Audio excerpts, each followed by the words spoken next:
The movie opens up with Russell Millings, a prisoner who's been locked up for 20 years.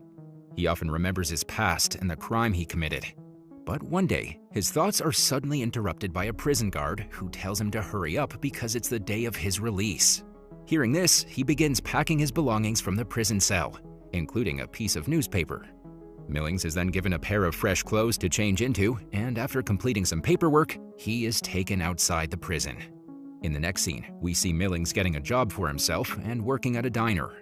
He also manages to find himself a place to live in, which at least has a TV. As Millings has been in prison for more than 20 years, he is far from the advancement in technology and has no idea about emails or the internet.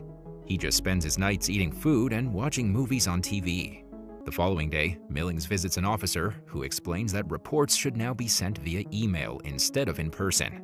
This means he will no longer be monitored closely